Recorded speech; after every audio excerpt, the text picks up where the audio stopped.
2個老警正要抓捕一名在逃嫌犯，沒想到人卻從另一個方向奪門而出。多虧樓下早已安排了其他警員留守，可這邊才剛剛完成收網，突然外面又傳來了槍聲。原來是負責看守的另一名菜鳥警察將路人誤認成了嫌犯，子彈擊中要害，已經無力回天了。警察誤殺無辜百姓，關鍵遇害者還是個黑人。不出意外的話，這件事很快就會在社會上引起一場軒然大波。果然，第二天局長親自召見了這名菜鳥。男人倒也坦誠，他主動承認是自己開槍誤殺了平民，但眼下認錯又有什麼用呢？你還是先為自己找個好點的律師吧。接下來所有的壓力都給到了老福這個局長的頭上，一方是平頭老百姓，一方是自己的手下，自己偏向哪一邊都會惹來不小的爭議。隨後老福經過深思熟慮之後，依然獨自來到了死者的家中，家屬們全都朝他投來惡狠狠的眼神，恨不得當場要被吃掉，但他還是向家屬表達了自己的歉意。即使被罵成了狗腦袋，老福也絲毫沒有生氣，畢竟是自己的手下犯錯在先。回到警局後，副手還在誇老福這招很高明，如果媒體拍下警察局長被受害者家屬怒目而视的鏡頭，那麼警方就会在這場事件中占領高地。可老福根本没有這麼想過，他僅僅只是去哀悼的。另外，經過初步判定，上面把這次槍擊定義為非蓄意性槍支走火，說白了就是菜鳥不是故意開槍的。這對於警局的聲望來說算是件好事，但老福卻不這麼認為。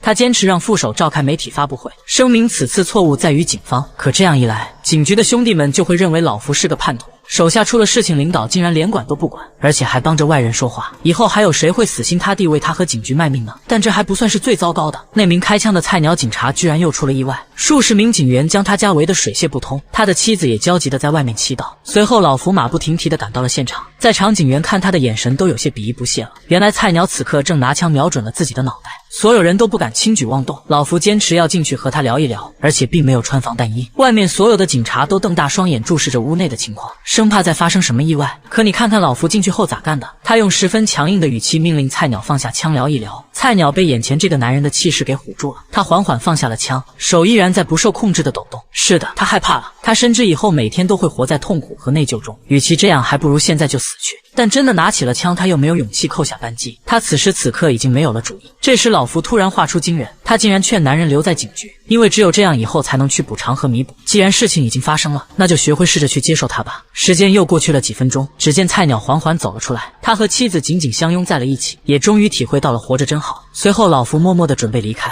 可突然在場的全體警員都向他表示了崇高的敬意。老福真的做到了，他挽救了一名警員的生命，也得到了所有警察的尊重。警察是世界上與我們關係最為緊密的危險職業之一，他們每天與死神周旋，也最容易讓我們感動。不管在任何國家，警察永遠是一個神聖而又值得尊敬的職業。關注巨石，明天接着講。